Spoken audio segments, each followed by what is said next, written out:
Uthini? Umuntu omnyama akakwazi ukuphatha? Wow. Hey, lalela. Uyabona mina anginankinga nokuthi liphi lona iqembu eniphuma nale iqhubu. Enifuna ukuthi kube yilona elithatha over i-political power. Anginankinga nokuthi abantu bakhona baqhamuka kuluphi lona uhlanga. Anginankinga naleyo nto. I know very well ukuthi South Africa le i-diverse kangakanani. I know very well ukuthi South Africa le ineyinhlanga ezahlukahlukene. Therefore, noma ngabe iluphi lona uhlanga, noma ngabe umuntu oqhamuka kuluphi lona uhlanga, uma ngabe yena uyafuna ukuyoclaima i-political power, that's okay for me. As long as eze ngenhloso ezi-right. It's okay for me. It's fine. Kodwa into engingavumelani nayo iyodwa. Yabona mangabe uzoza ngeengelo ukuthi umuntu omnyama akakwazi ukuphatha. You have to be sure what are you talking about. You have to be sure what are you talking about. Remember, before everyone comes in Africa, sasikade siyibusa ngesystem yethu. Sasiphethe. Umuntu omnyama wayekade eyibusa ngewe system yakhe. Kwaqhamuka abantu abaqhamuka kwezinye indawo bazo impose iyabo isystem. Bayithatha leyo umuntu omnyama bayikhahlela bayilahla ngaphandle. Ngoba babazi ukuthi yona yenza ukuthi umuntu omnyama abe powerful ngalendlela. Therefore, bazofaka le yabo because bayazi ukuthi bona bazoba powerful. Ngeke umuntu umbhithe lento yakhe. And then wena bese uyaqhamuka khona uzothi umuntu omnyama akakwazi ukuphatha. Sidluleke kulelo point. Singene la. Sesibe no 31 years la eSouth Africa. Soloko mina ngazalwa sibuswa iqembu elilodwa. Iqembu elilodwa. Wena umuntu omnyama ovotayo la eSouth Africa. Mangithi wena umuntu omnyama, ngikhomba ngoba wena wenza majority population la eSouth Africa. Which means you can dictate ukuthi ubani ongenayo lapha emandleni, ubani ophumayo. Kodwa wena umuntu omnyama lokho kuhlulile ukuthi ukwenze for 31 years. Ukuhlulile ukuthi ukwenze.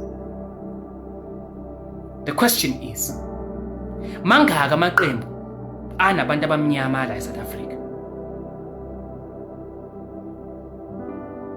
Wena usushintsha mangaka lapha? Mangaka usuwanikeza ithuba lokuthi engene eyophatha lapha? Njengoba sewuconcludeile nje ukuthi umuntu omnyama akakwazi ukuphatha. Bangaka usubashintshile? Uzubona ngempela ukuthi hayi cha ayisengidlulekile. Umuntu omnyama akakwazi ukuphatha. Kungcono mangifaka uhlanga oluthize. Because manje niya ngohlanga ukuthi makube uhlanga oluthize olungena lapha. Aningi leadership. Aniki kanjalo ngeleadership. Niya ngohlanga ukuthi luphi uhlanga nelipreferayo because olwethu lona lokwazi ukuphatha. Mina for me lokho kuyi-insult, kukusithuka. Awukwazi ukuba nenkani for 31 years. Ube nenkani. Uvotela iqembu elilodwa. Ulibona kahle ukuthi akukho la siyakhona nalo. Uvotela imigulu ukuthi uyibhekile. Uvotela abantu ozothi mawulandela ihistory yabo, mengabe uhlakaniphile, awukwazi ukuvotela umuntu ongamazi ukuthi uvela kuphi nendawo. Mawulandela ihistory yabo, you know very well from the start ukuthi kahle kahle kwakuvele ku-questionable ukuthi beze bengene emandleni. Kwaku-questionable ukuthi beze bethatha amandla ngalendlela abawathatha ngakhona. Kodwa wena ube nenkani wabavotela. Noma usubabona bayayiprova ukuthi babevele bengazele wena. Babekade beyizele bona. Babevele bengangenelanga wena emandleni. Babeyingenele bona ukuzobenefita bona. Waqhubeka wona wadaza inkani, wabavotela, ukhala uya phambili umuntu omnyama. Ukhala uya phambili. Uthi ukhala ubuqhubeka udaza inkani. Instead of sizama ukchange political power, eSouth Africa. Kusihlulile lokho. Sabuswa abantu ababodwa for iside isikhathi. Namhlanje sizoconclude ngokuthi umuntu omnyama akakwazi ukuphatha. Kusho ukuthi sichaza ukuthi sibopha wonke umuntu omnyama okhona la ezweni ngebhande elilodwa nalabantu. How many people abangaseke emhlabeni ababulewe belwela wena, belwela umuntu omnyama? Angisakhulumi la ngalabo besikhathi sobandlululo, ngikhuluma ngalaba abashone recently, abashone after ubandlululo. Bangaka sebeshonile ezandleni zayo le government yakho, wena onenkani onohlala uyibuyisela njalo emandleni, unenkani. Bangaka sebeshonile ezandleni zayo bethi bazama ukulwisana necorruption yabo.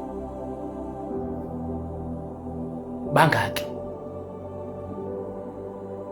namhlanje sino General uNhlanhla Mkhwanazi ophethe ngekhali zamantungu kweyakhe department. Pho wena mangabe uthi umuntu omnyama akakwazi ukuphatha ushoni, khuluma ngani?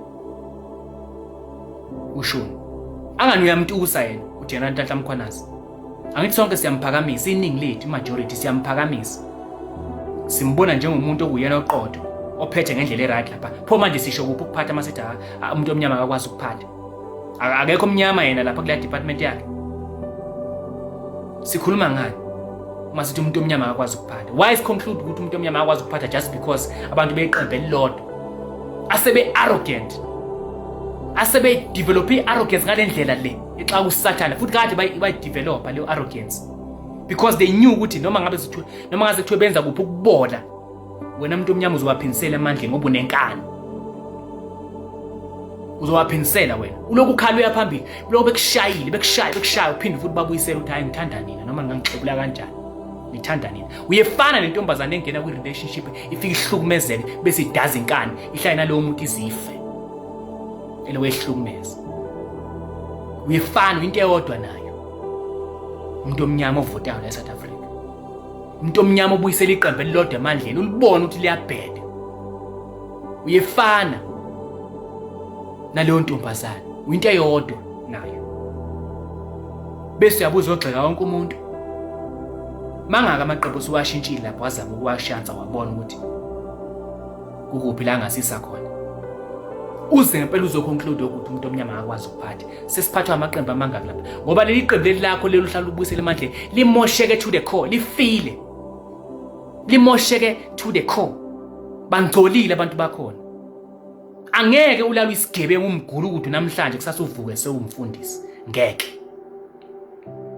Angeke uyekise into eyenziwa wacwebezela umkhaba bese uyayiyeka just because thina sithi iyeka lento yenzayo, just because thina siyakhala. Ngeke uyiyeke leyo nto uyiyekiswe yilokho ukuthi thina siyakhala, angeke. Kodwa wona umuntu omnyama lokune hope yokuthi corruption iyophela eSouth Africa mara uphinisela iqembu elilodwa emandleni, phinde futhi uzogxeka abanye abantu. Angeke mina ngise ngimfase ngebhande elilodwa uSteve Biko, ngeke mina ngimfase ngebhande elilodwa uChris Hani, ngeke ngimfase ngebhande elilodwa uRobert Sobukwe. Ngikhuluma ngabantu nje, ngicounta nje just a few abantu abaze bafa bahamba emhlabeni bemile ezweni lokuthi bafuna ukwenza impilo yomuntu omnyama ibe ngcono. Bemile ezweni lalokho uChris Hani baze bambulala, bembulalela ukuthi akafuni ukudayisa ngomuntu omnyama, akafuni ukuthatha i-political power without economical power. Baze bambulala, bemgudluzela leyo nto leyo. Bemgudluzela leyo nto leyo. Kwamele ukuthi asuswe endleleni. Bese wena uzomthatha umfaki la le band labantu abangakwazi ukuphatha. How do you know ukuthi yena wazosiphatha ngayiphi yona indlela? uSteve Biko wayelwisa istruggle lokuyisona sasi correct, ukudila nengqondo yomuntu omnyama, ukudila neconsciousness yomuntu omnyama, ukubuyisa isithunzi somuntu omnyama azazi ukuthi ungubani. Because umuntu ongazazi ukuthi ubani amandla akabi nawo. Umuntu ongazazi ukuthi ubani akasabeki, akahlonishwe umuntu ongazazi ukuthi ubani. uSteve Biko wayefuna ukubuyisa isithunzi kumuntu omnyama, wabulawa for lokho ngoba babembona ukuthi uyingozi. uyingozi, ufuna ukwenza lento abangayifuni, bambulala. Bese wena uzothi umuntu omnyama akakwazi ukuphatha. Kube kunomuntu omnyama owazi wafa esezwini elilodwa lokuthi nje angishintshi ngimi la, wena uzothi akakwazi ukuphatha. Baningi oGeneral uNhlanhla Mkhwanazi abakhona njengamanje esinabo. Baningi abantu abafisayo ukuthi nabo bengene beshintshe isimo seSouth Africa, abamnyama njengathi. Kodwa ngoba wena unenkani, wena ubuvotela ibadge, awubaniki ithuba, awufuni ukubanikeza ithuba ngoba unenkani. Bese uyabuza ukuthi umuntu omnyama akakwazi ukuphatha. Baningi sebeze bashona, abanye bebulawela kona lokho ukuthi bayalwa, balwisa le corruption ekhona la ngaphakathi ezweni. Bese uyabuza ukuthi umuntu omnyama akakwazi ukuphatha. That is an insult.